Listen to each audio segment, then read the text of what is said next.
Magandang umaga po mga kabady. Ngayong umaga po tuturo ko po sa inyo kung paano gagawin sa mga ka-YTX natin dyan. Problema kasi ng YTX ko, after ko ng 2 years gagamitin, ramdam ko na may nabago.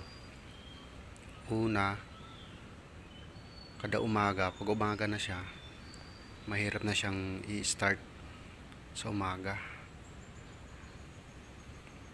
Tapos nung unang bili ko siya, kapag yung manibela nakabaling sa pakaliwa,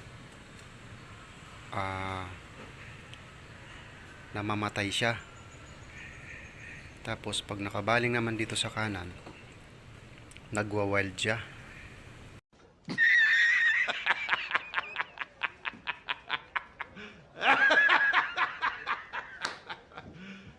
You serious? Kahit hindi mo hawakan yung silinyador niya, ito kusa siyang nagwa-wild kapag nakabaling sa kanan.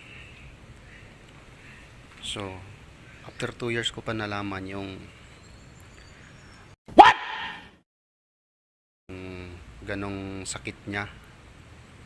Matutunan ko rin ito sa mga ka-tricycle driver doon sa subdivision namin. Ang sabi niya, choke daw ang problema. Ito po. Ang ginawa ko, tinanggal ko yung choke dito. Tapos effective siya. Oh my God! Wow! Kasi mula nang tinanggal ko to, hindi na siya nagwa-wild. Tapos mabilis na siyang i-start sa umaga, parang bagong-bago ulit.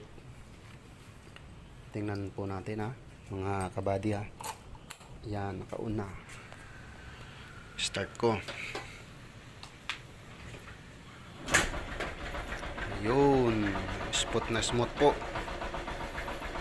Wala na pong aberya.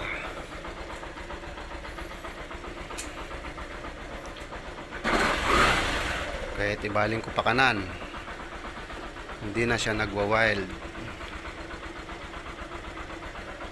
Ibaling pa kaliwa, hindi na siya namamatay. Yan mga kabady. Sa may mga problema na ganyan, sa mga YTX 125